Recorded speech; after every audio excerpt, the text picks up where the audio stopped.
all the focus now is on the Independent National Electoral Commission, INEC, as the initial deadline for continuous voter registration approaches.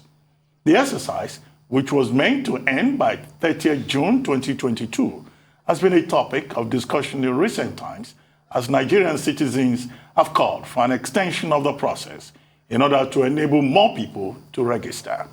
The House of Representatives had urged INEC to extend the deadline for the continuous voter registration by an extra 60 days from June 30, 2022 to enable more Nigerians to register.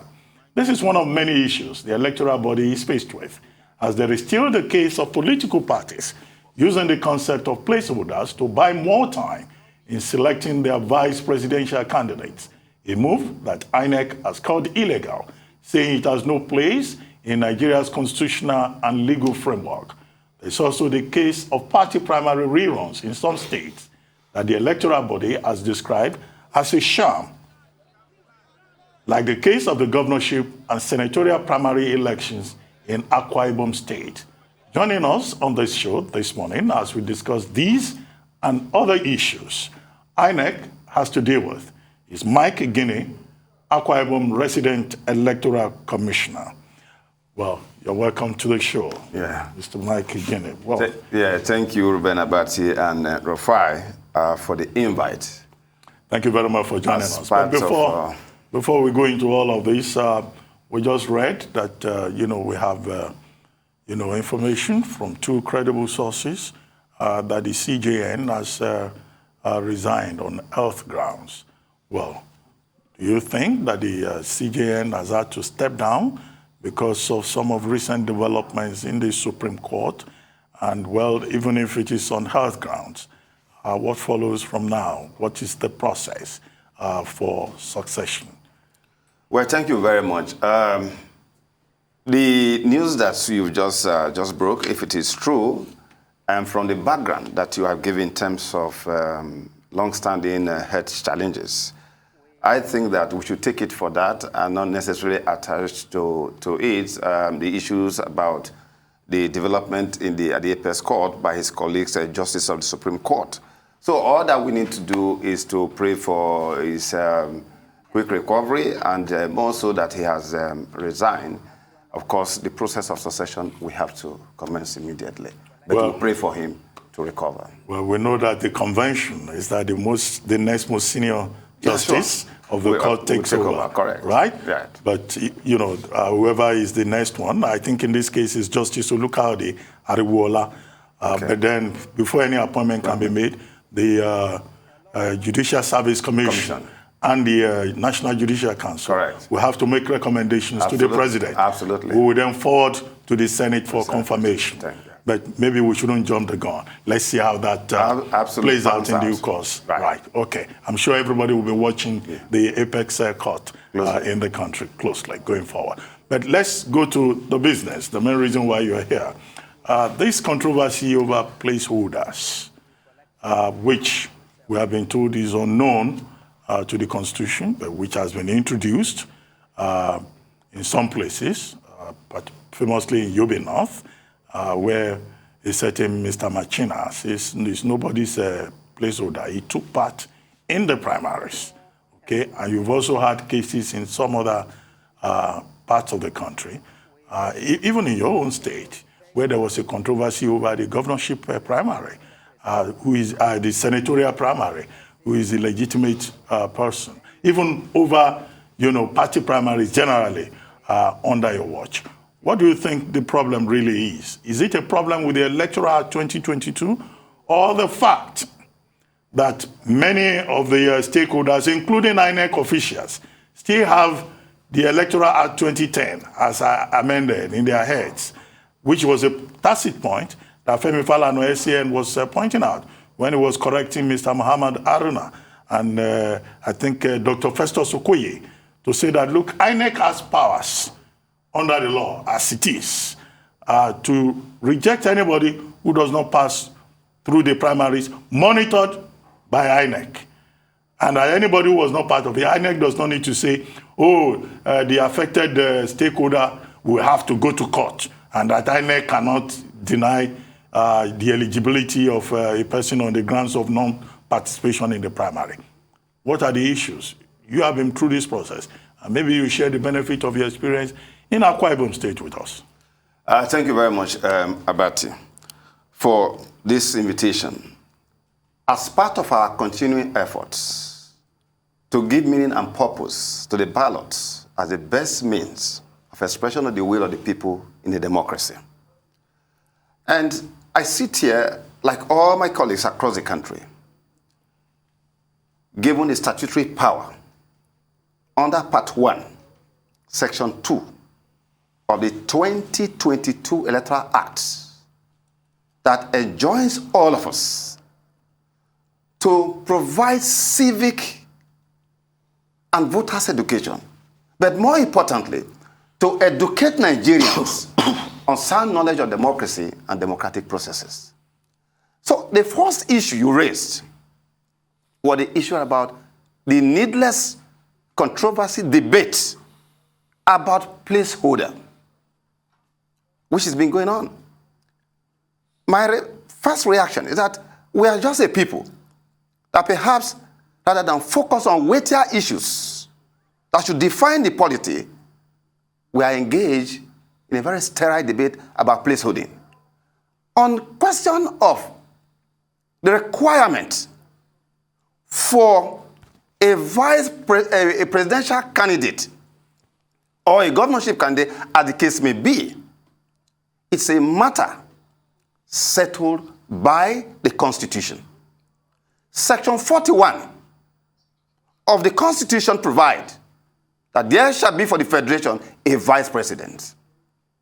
And Section 42 went further to say that a candidate for an election for the office of the President of the Federal Republic of Nigeria, candidature shall not be valid unless he nominates another candidate who shall, from his party, who shall be a vice president and shall occupy that office if he wins that election.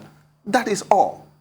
If you go to the Electoral Act, beyond the issue about qualification, that also must be met with that of the presidential candidate, nothing else said about it. And so, my colleagues, senior colleague, versus Okoye, was very correct when he made the point that all the parties that were required to provide names of their running mates had done so on the last day, which on the 17th, and they have done so constitutionally. Now, have you done so? If after you have submitted the name of your running mate to the commission, perhaps you have asked a question about the choice you have made, and you decide to label it by calling it a placeholder or whatever name, that's a completely different thing. But what is clear is that all the parties have met the requirement of the Constitution. By calling it a placeholder, Fesokoye, S. and Falana, and all other lawyers that have said, if you look at the Constitution, the Electoral Act, the now placeholder, you will not find it, they are wholly correct. But what is important is that they have done the rightful thing.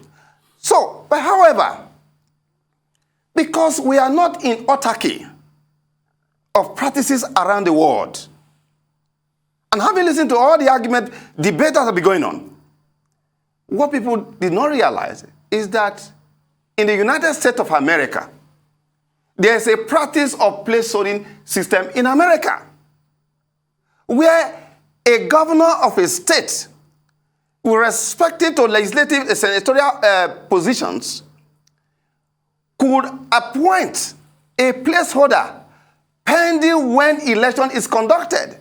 And that is why a placeholder is nothing but a situation where a person is appointed to occupy an office temporarily with the understanding that such a person will not occupy or contest for that office as of right and becomes a placeholder.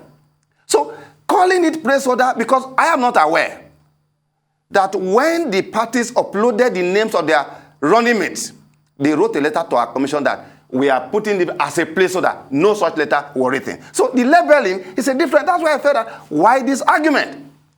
But perhaps the question people are now raising on the basis of what you said about those who were said to be placeholders, and now they want to say they want to continue, is the fact that under the law, once by virtue of section 84, subsection 1, you have emerged from primaries. No party, as I stated before the commencement, because I raised the red flag to one, having advised political parties to study the 2022 Electoral Act, because there are some provisions I'm going to bring out today that if they don't study it, they are going to have problems. And so, under Section 31, Section 34, these are the conditions under which someone who has emerged could change. So the question people are now raising is that, can the current candidate, presidential candidate, make a change? The answer is yes. Because a running mate does not emerge from a primary process. Do not emerge from a primary process. It is at the discretion of the presidential candidate. And the constitution is clear on that. But can he make a change? Within the windows, the provision that I have referred to, Section 31, is inapplicable. Completely inapplicable. Because a running mate is not a product of party primary. The question now is, can they make a change? The answer is yes. All we need to do is to go back to the oracle, the constitution, that I've commanded. In fact, the constitution is the all-commanded commander. And very clear on the matter. And what does it say? It said, nominate from your party who shall run with you. Now, can it change? You can answer that question. Even though Section 31 is not applicable, you go to the Law of the Federation, Chapter 123 of the Law of the Federation, Section 11, which says clearly, if you have it on the screen, if you have it, you can have Nigeria to read it themselves, that a person who has the power to appoint also has the power to withdraw, except there are conditions attached to the exercise of the power to appoint under the Interpretation Act. Look at appointment. And it's there.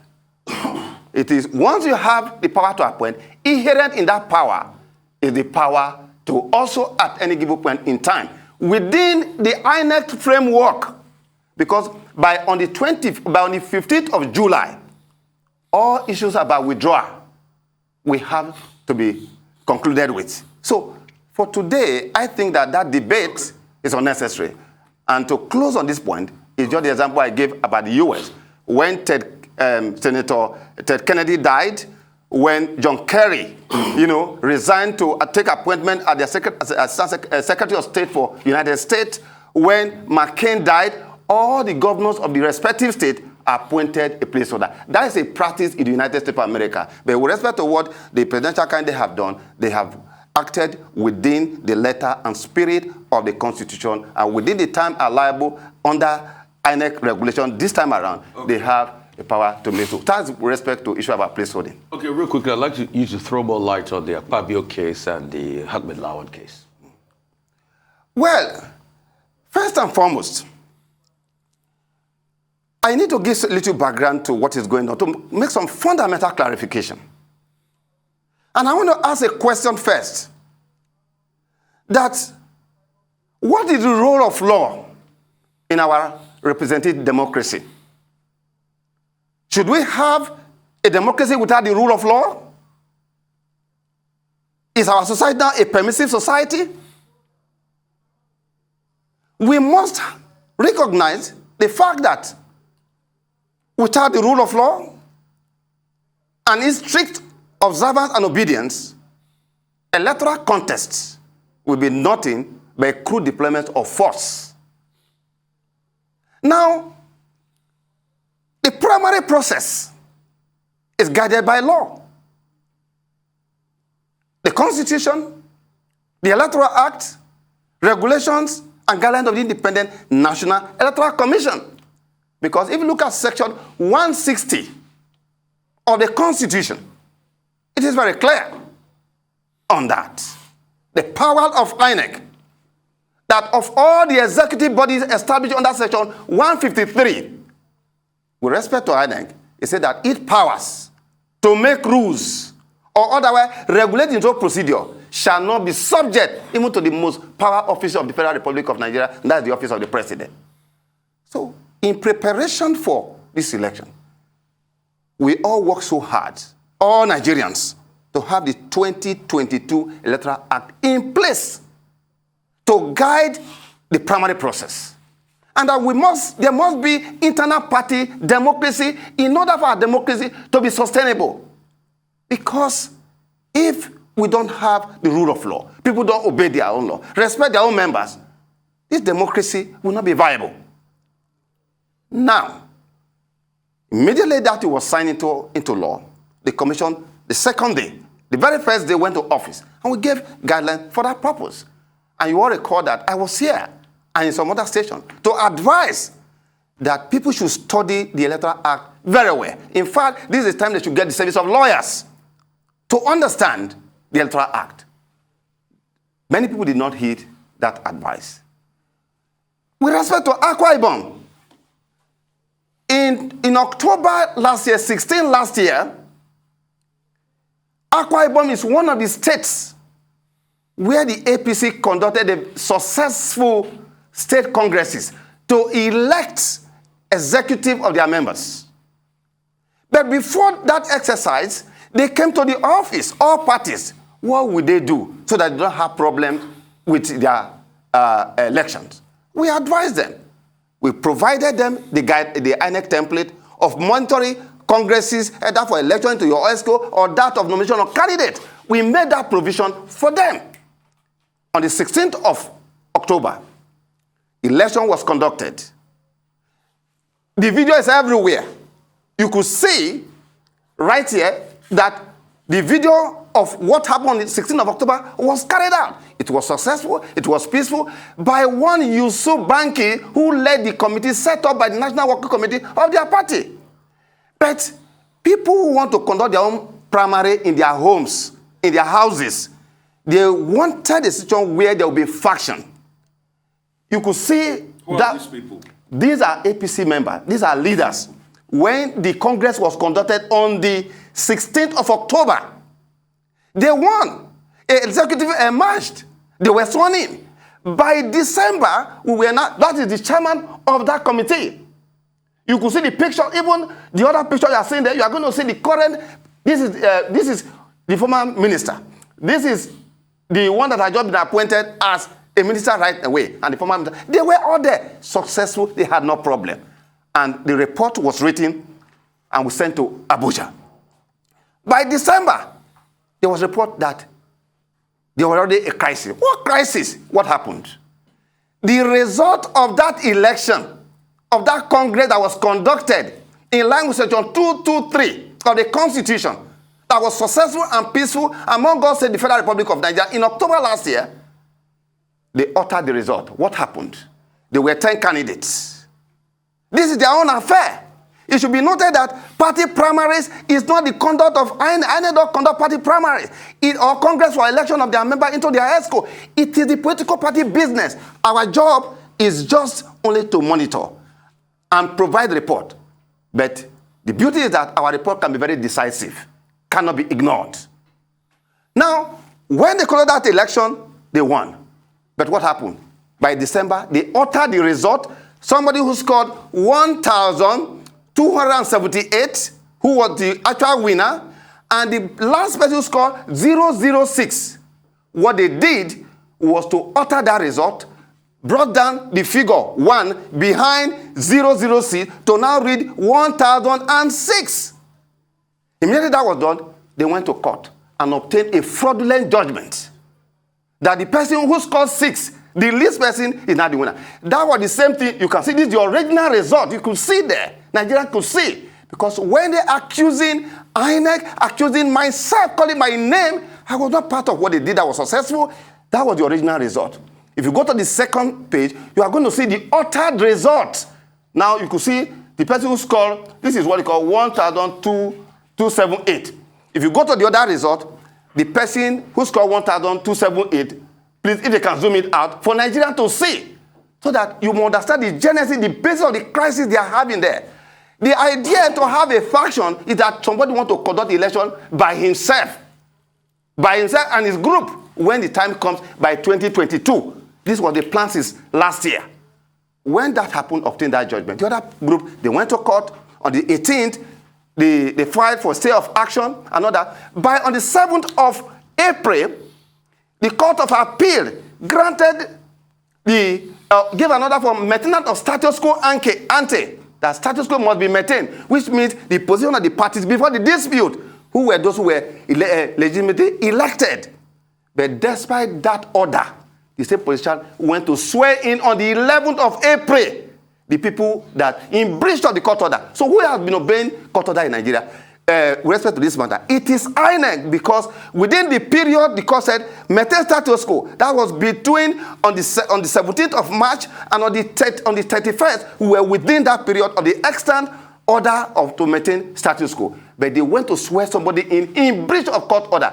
This is the genesis of their crisis. So with respect to the primaries, they now wanted to do so. Just as in 2023, I relocated, the commission relocated 23 polling units from private homes. That's the reason why they are crying all over the whole place. Who's crying all over the place? Politicians who are involved in this are crying all over the place. So INEC has been lawful because there was an extant order to maintain status quo. Now you know that in primaries, it is not the state ESCO that conduct primaries. It is the National Working Committee of all parties that will set up a committee. That was done. We got the notices. We were at the venue on the 26th with respect to governorship election. On the 27th was that of the senatorial election. All right? We were at the venue of the share grace where that was done. They didn't show up to 11 o'clock. The report is already out there for the governorship. Nobody showed up. But in the week, I called the committee chairperson. He was in the office of the DSS because they were fighting themselves from the airport to Oro Junction. We were in the office myself, the commissioner of police. We were at the arena where it is supposed to take place. We were there till about 11 p.m. And I addressed the press after speaking to the chairman of the committee, one Ajibulu, that it was not going to take place. We went home. By second day in the morning, I woke up on social media everywhere, saturated with news that a primary had been conducted. Who monitored it? They said INEC official. As I speak to you today, call the name of INEC official that monitored that exercise. It was never monitored. On the 27th, that was for senatorial.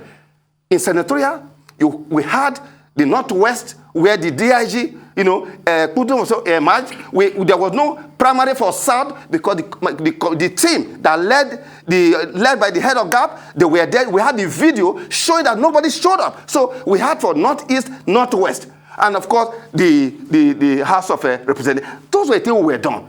But surprisingly, on the 10th of June, an event that had taken place on the 27th, I woke up. People were calling me that, Commissioner, how come you have conducted a new primaries and all that? I said, which new primary? Say, I should go to social media. And it was the breaking that somebody has won election. I said, which election? Something who concluded on the 27th of last month is taking place, and it was even labeled rerun.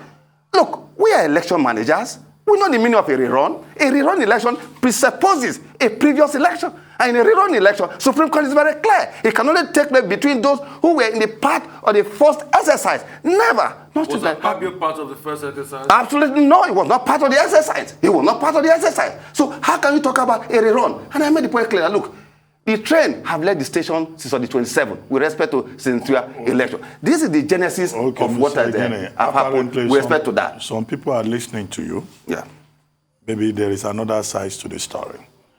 Somebody sent this. He says, please help ask Igini why he chose to disrespect the order of the High Court in E2, Akwa Ibom State, that nullified the wards and local government's ESCOs that purportedly elected a Kanem as the party chairman. Can one build something on nothing? Why did he choose to organize, that's you, why did you choose to organize an illegal senatorial district primary on the 27th of May, which purportedly produced Udom Ekudom, when the exercise held nationwide on the 28th at the party's NWC-approved venues and state? The Electoral Act has amended states that INEC shall only monitor congresses at the venue duly communicated and approved by the NWC of the party. Was the Share Grace Arena, where Igini went to purportedly monitor the governorship primary, the approved venue in the letter that was sent to the commission? The approved venue for the governorship primary was the state headquarters of the party. Please help us bring these questions for Igini to respond to. Let me take them seriatim. Yes, one after the other. One, I had said there is a national working committee that conducts primaries. INEC has a platform for primary election, showing the calendar across the country. Governorship was on the 26th. That calendar is nationwide. Senatorial was on the 27th. That calendar is nationwide. With respect to which group were you dealing with, the Court of Appeal on the 7th of April granted and gave an order that the judgment of the Federal High Court that was delivered on the 17th of March that should be stayed and that status quo ante should be maintained. At that time, the guy who procured fraudulent judgment through altered results had not even been sworn in. So when the court gave order on the 7th of April, on the 11th of April, a few days after, 3 days after the court had given that order, they went to swear that person in. As a commission, we were the one who complied with that order because the order of the Court of Appeal maintained status quo. That was the position of the parties before the dispute. And what was the position of the party before the dispute? The Ekanem group had been the one in charge. All the documentation in relation to the primaries were the one we're dealing with. We didn't get any documentation from any other group. Now, somebody talking about a state high court. Which state high court? This matter was related to the Federal High Court in Abuja, not the state high court. There was no state high court order anywhere. But let me say this here, Dr. Abati. To underscore what is going on, Nigeria should ask a question. Why is that only one political party in Akwa Ibom State that we continue to have this issue with since 2019? And I give you a little background today. And in doing so, I am going to mention 4 names of great Nigerians in relation to me that is my privilege to work with in this country. The current president, something that happened, President Jonathan, Professor Jega, and the current chairman of INEC. I start with Jonathan so that people can understand the transition. And I will end with the president or the current president. In 2011, what is happening today, when we sign off that you have not done primary, you will not participate in the process because if you want to participate in the exchange of garment, the ceremony of exchange of garment, you must wear garment. This is not the first time that we wrote a report that party will not participate. In 2011, when PDP was in charge, both at the state, Cross River, and at the center, what happened? We were intimidated by some few party members that they are in government and that they will not obey the law. And that was very clear, that you must obey the law. And what happened? A primary that was supposed to have been conducted in the 18 local government. What happened? All the EO that were there from morning to evening, they didn't conduct it. They went to some room and wrote the result. Wrote the result that they are conducted primaries. By the time they turned in the report, just as what happened in Akwa Ibom, I signed on it that having not done so, heaven will not fall. In fact, they will be rejoicing in heaven that the right thing has been done, because I saw blood, people who were battered, blood everywhere. My phone was filled up. And you wrote such a result? So I wrote that report. It went to Abuja. Professor Joga signed on it, having also got his own report from security to confirm what has happened. Thereafter, General Zazi, God bless him, later blessed memory, called me. I was in a high seat in Bakassi. Mike, what is going on in Cross River State? And I told him everything that happened. 2 days later, President Jonathan came to Cross River State to campaign for the 2011 election. Right at the stadium, the leaders of the PDP, one after the other, were preparing ground to incite the President Jonathan against me. By the time Jonathan was to speak, he ignored all of them. In the evening, when they got to Osun State, Oroto Douglas, I saw a missed call. I looked at my call. Who was calling? Oroto Douglas. And I said, I saw your missed call. He said, President Jonathan wanted to speak to me. And that was when they were calling me. And that the message for the president was that I should go ahead and do my job, that he did not appoint me to help PDP. That he appointed me and Jega and other people to give meaning and purpose to the ballot in the country, that every time people travel out, they don't respect our leader because the kind of election that we conduct in our country. Jonathan said so, that I should continue to do my work, that as a matter of fact, it was out of ignorance for even his own people to be telling him to remove him, because the procedure for removal of a resident commissioner is very cumbersome. You require a written address supported by two-thirds majority of the National Assembly. That was what Jonathan did that protected me. In the same vein, the DG of, SSS, I never knew it was even from that state. Ita, one of the finest gentlemen, in my privilege to Ekpenyong. He never interfered with, he never called me, despite the fact that he was an appointee of a ruling party. What is the point I'm trying to make here? There's an arrogance of members of every ruling party, as we have seen in the country. At the state level, where governors are taking over Nigeria, no local government election properly so-called, opposition parties are intimidated by state ruling party when it comes to local government election. At the federal level, that tendency is always there. In Edo State in 2015, I was the right who declared when I was intimidated. That was the state of Aneni and other key people in the country. I was intimidated that, look, Mike Igini, was working for opposition, which was one of the things they said in Cross River, that I was working for opposition to take over Cross River State, that Cross River belonged to PDP. And I said, I don't know whether it belongs to PDP, go to the field. In that election in 2011, Abati, CPC won Bogbobri area. That's the first time. ACN won. And they left protest to my office that I should be removed.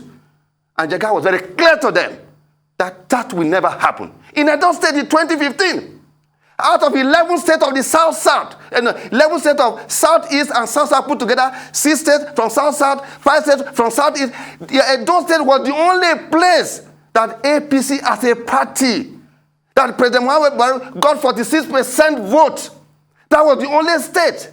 Government came to my house. What was the issue? Say, I'm an iconoclast. That they are the ruling party. That they were going to use federal might. And I told them that under my watch, with Jega sitting, that there will be no federal might in Edo State, but the might of the people of Edo State to determine who should become what. That was why APC, out of those 11 states, they got senatorial seats, they got 4 federal seats out of 9. PDP got 4 senator. Got 46% in the entire 11 states, only where I worked. The same people who were on the other side of the PDP, who are today back here, are the one attacking me today. It shows that we're in a country where we have no book of remembrance. It's a sad commentary that for every time we are asking for the rule of law, that the right thing should be done in our country, the wrong people are the one making life difficult for this country. We will not give up in what we are doing. And so in 2019, just in 2019 here, those who have been in Akwa Ibom State, See, the president had been contesting the election. They never even allowed people to vote in that state to even get percentage of vote. It was the only way I worked in for the first time. That the 3 times that the president contested, that he had 36%. The same APC members now who are making those noise every day now we don't want to do the right thing because of the arrogance that I belong to the ruling party. It's most unfortunate. So as far as we are concerned, the report of the senatorial, the GUBA, they are all there, all right? For those whose name have not been published, to go to the court, to exercise that power, and our reports are there to be submitted to the court, to decide what is right and what is wrong. Look, with respect to the issue of democracy, the issue that affect public interest must not be left to the morality of individual. Democracy will have no meaning and purpose if people do not want to obey the rule of law. But their own rule, the rule of law, is preferable to the rule of individual, no matter how magnanimous. Without the rule of law, society will be nothing but a gang of some kind of element on the loose. That should not happen in our practice democracy. So I have another question. They're saying that there's a letter from INEC recognizing the chairman of Akwa Ibom State Chapter of the APC, that it is only you that is not recognizing him. The letter is dated June 21, 2022, that says, the Commission wishes to formally draw your attention to the subsisting judgment of Federal High Court, suit number FCH ABJ CS 1635-2021, which recognized Honorable Obon Stephen Leo Nutakpeko as the chairman of APC in Akwa Ibom State. This is to know that the Commission is complying with the content of the judgment. Please accept assurance of the best Commission. This was signed by Rose Oriana Anthony, Secretary to the Commission. And dated when? The letter dated when? It was dated June 21, 2022. Correct. Let me let Nigerians know that as advocates of the law, we will not violate the law. We are the ones that we must comply to the law, and we have complied eminently on this respect. And that's why what I just explained to you. The High Court gave an order, gave a judgment on the basis of the forged document. Don't forget that a professor is serving 3 years jail term for the same thing. This is how they be rigging the election in Akwa Ibom. You know, in Akwa Ibom, I repeat it again. For the good people, look, the good people of Akwa Ibom, they are good. They want to exercise their franchise. But a group of elite, some extra-constitutional and non-legitimized actors have reduced the scale of their choices. So, on the 17th of February, on the 17th of March, there was the Federal High Court order declaring the Leo as the winner. He might score 6 votes, but they have brought 1 and put it behind to read 1,006. And the man who scored 1,278, they can show it again for Nigerians to see, was not the loser. So when that was done, on the 18th, the other group of people went to court. You can see that they went to court. When they went to court, on the Court of Appeal. As this, you are sure, has it been forensically audited that they tampered with the numbers? They did. Do you have any forensic proof? Look, first and foremost, this result emanated from Akwa Ibom State. And the audio you showed that all the stakeholders were present. They had no problem.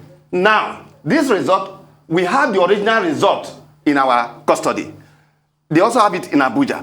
What these guys did, bring the other, this is the first one. Beautiful. 1,278. Augustine Canem. Then please go up.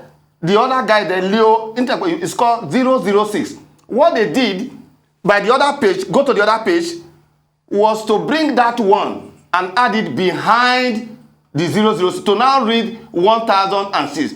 With this, they came to our commission, submitted by way of copy. This is what they forged, went to the Federal High Court, on the basis of it, they obtained a fraudulent judgment. So when the Court of Appeal now order on the 7th, because I want people to understand when they say we did not obey, we want to know who had not obeyed the court of law in this country. The Court of Appeal now said, maintain status quo. All right?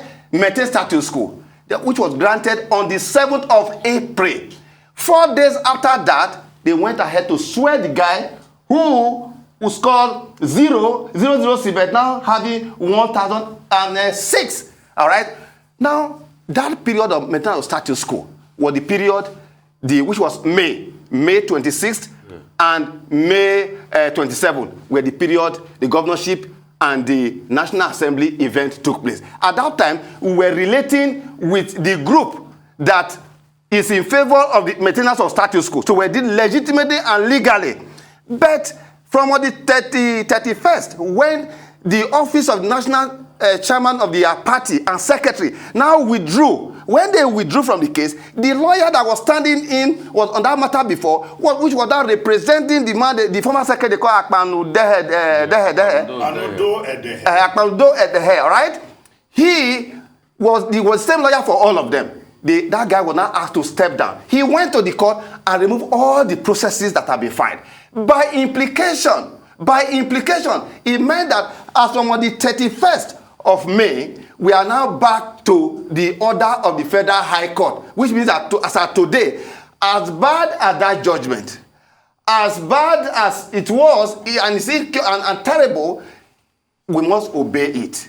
So obeying that law is from on the 31st, but all the events that were carried out within the period when the court said when they granted maintenance of a status quo. So we have not disobeyed. Rather, what Nigerians should ask, that why would political party leaders go and swear in somebody that when the court have given order that maintains status quo, you still went to swear the person 4 days after the court gave an order with the idea that you want to use that particular group for the purpose of the primary. Well, Mr. Igini, I don't envy you.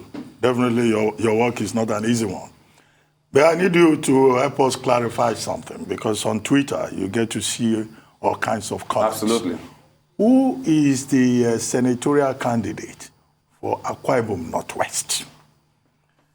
Akwa Ibom Northwest candidate is the DIG retired Ekbudon. He is the person that was validly elected. We had one for Northeast, but for Northwest, Akwa Ibom South, on that day, the head of GAP led the team. Nobody showed up at the primary school. So you are saying that Senator Godswill Akpabio is not the senatorial candidate for Akwa Ibom Northwest? He can be, because the event of senatorial took place on the 27th. What we are hearing or reading on the newspaper was alleged to have taken place on the 9th, because at the period we were in Abuja holding INEC meeting in Abuja on Friday morning. It was breaking news. What news is breaking? The train of less stations is on the 27th of last month. So what are you talking about? And you label it a rerun. A rerun has a meaning in electoral management. You can only have a rerun when there was election declaring conclusive, cancelled, staymated, in which case you are going for a rerun. And in a rerun, it can only be between among those who participate in the first election. That is the truth of the matter. So I think that matter, we have moved on beyond that. So it is for them to some go to people court. are also saying this, that saying that maintain status quo is referring to the earlier High Court order, not the election in Guinea, the Igini election. No, not at all. They filed a stay of execution of that order. They filed a stay at the Court of Appeal. I got it when they filed a stay. And at the Court of Appeal, they now asked for the maintenance of status quo. The status quo was those who were in office. Why should even there be a problem? Don't forget that in all that we are discussing here today, those results that you saw, it is not INEC that conducts election. In fact, God forbid that INEC should determine for political party a candidate that should fit for election. However, and this however should be underlined, given the provisional section 84, subsection 1, which says that a party intended to field a candidate for election shall conduct primary that shall be monitored by the Independent National Electoral Commission. Our job is about just 1%. 99% of the job is to be done by a political party. But that 1% is very, very decisive. And that's why I gave you the historical background, that this is not the first time that we have done so. In fact, I use the opportunity to let Nigerians know that when we come out to speak on matters, we do so with every sense of responsibility. We fought for democracy. Many of those who are today everywhere running the country aground, where were they when the journey of Nigeria and the prospect of democracy was less certain? In 2011, when this same thing happened, Section 31 Could you believe you have it? Section 31 that had become a problem since 2010 until it had now been cured under Section 29 was something that came about on account of the decision of the commission when I was the rec in Akwa Ibom State that went to Abuja, and the matter went to the Federal High Court. When they were in the Federal High Court, what happened? Because under Section 31, what the law simply says is that once you must submit list of your candidate 60 days to that election, it ended as full stop. Well, but because of what was going on, they now went to add a proviso to the extent that whatever they submit shall not be registered. Okay. So you could see what has happened there. Yeah. So these are the history and background of where we are coming from. But for those of us who are committed to due process, we are never bothered by traffic. Okay, we need to go beyond Akwa Ibom. Okay. So that this doesn't become a provincial. You know, let's talk about this continuous voter registration exercise. Right? Yes. I've had one view expressed by, I think, your colleague in charge of the FCT. I think his name is Yaya Bello. Yeah, correct. Yeah, he was saying that, yes, people want extension, they want registration, that getting the PVC is a process. That many of the people who will just register now, even when INEC decides to extend the registration, may not be able to take part in the election in 2023 because it takes a while. And at the earliest time that the PVCs will be ready may well be, at best, maybe January or February next year. And you will still have to come and collect. And you cannot collect your PVC in, through a proxy. You have to come in person.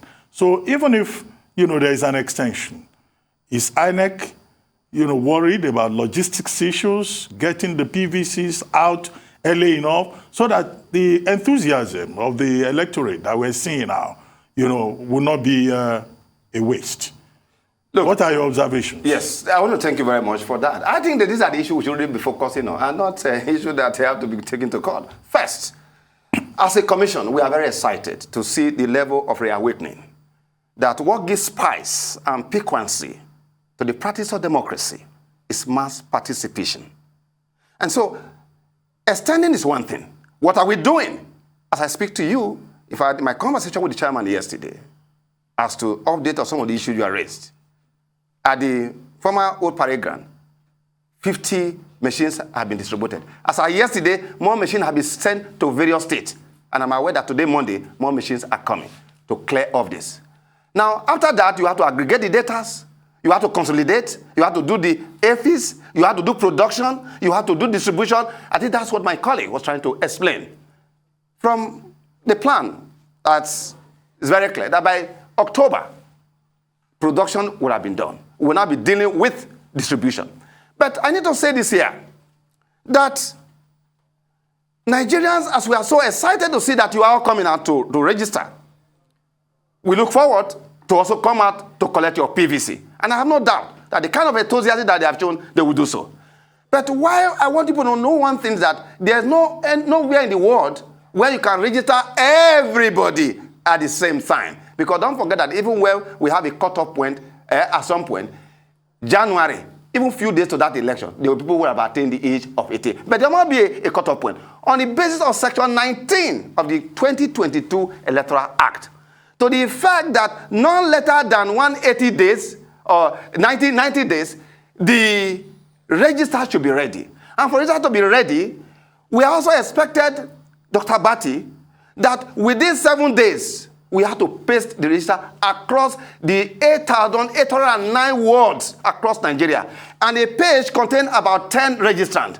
So we are going to print millions of these, what they call preliminary registers, to be displayed. We also have to take to the local government. When we are done with that, we also have to print 3 sets of registers for every polling unit. 3 sets. We have the one for what you call the one we are going to paste on the wall so that you can check your name before you come to the poll officials. Then you have the black and white to be used. Then you have the colored and black and white. 3 sets. They are running into millions. So all that should be taken into account. So that at the end of the day, we also expected to provide that register to the political parties. Unlike political parties that will not be able to provide their register, we must provide the register to say, for example, in 2019, we had a total of 8,004,084 registered voters. From our projection, we are heading towards 90 million right now. But all of that had to be cleaned up. But I must say this here, Abati, one of the things that we have observed is that people, despite continuous engagement about who and who should register, we are still getting huge duplicated multiple registration. For instance, if you want to, for example, in the last election, you have problem with your biometric. You don't need to do fresh registration anymore. Or if the picture is not very clear, you don't need to do registration. You go and do what you call revalidation. When you go for revalidation, they will take your biometric and they will take your picture again without you replacing it, because the system we have now, Abati, at the polling unit, there are about 4 ways of identifying you. You use what you call the barcode, which on the PVC, you use the QR on the name of the potential voter on the register. Then, of course, they can use your VIN number, unique to every registered in the Federal Republic of Nigeria. All right? And finally, once they type in your son's name, your picture will come out. So now, by people going to do multiple registration, we are wasting the time of the commission. We are spending more money. But all that you need to do is only those who are new, who have not registered before, transfer, lost. Those are the people who can do that. Okay, because of time, there's the pyramid of how you project to the highest level in INEC. What has been that balance like, of personnel, how they can grow up to CEOs and the likes? The point being made here from the pyramid is that the conduct of election, its success, is a collective responsibility of all Nigerians and institutions of state. As a matter of fact, Election Day is the day where the commitment of institutions, INEC, security, judiciary, are tested. If you look at that pyramid, in fact and indeed, INEC becomes, technically speaking, a mere what you call supervisors on Election Day. Because election, we are going to recruit over 1 million plus for this next election, because we now have 176,846 polling units. If you look at that pyramid, at the moment, the national chairman and the commissioners at the board level, they are working. Once they are done, the material are taken to the state level where the REC is. From the REC, they are taken to the local government. From the position of the SPO down to the bottom, these are Nigerians who are not necessarily INEC officials, who are in absolute majority. So the success of election is a collective responsibility of all Nigerians. For us to make it work, this arrogance that as an umpire, our job is different. And I was making the point about the president before. I talked about Jonathan. The last point I want to make, and that's the current president, was that in 2019, when there was call for my removal because I was doing the right thing, a president called for a meeting. At that meeting, some people we brought the issue of Mike Igini, or removal of REC. And the president told them point blank that the meeting he convened was not for the purpose of removing REC. That is for the purpose of getting party agents. 2 people who were in that meeting called me and said, this is the position of the president. So really, I just want to say finally on this point that as far as we are concerned, for democracy to be blossom, that for us to create a society where there will be opportunity for all of us must realize that the rule of law is preferable to the rule of individual, no matter how magnanimous. Thank you very much, Mr. Mike Igini, and we hope that INEC is truly ready for next year. But thank you others.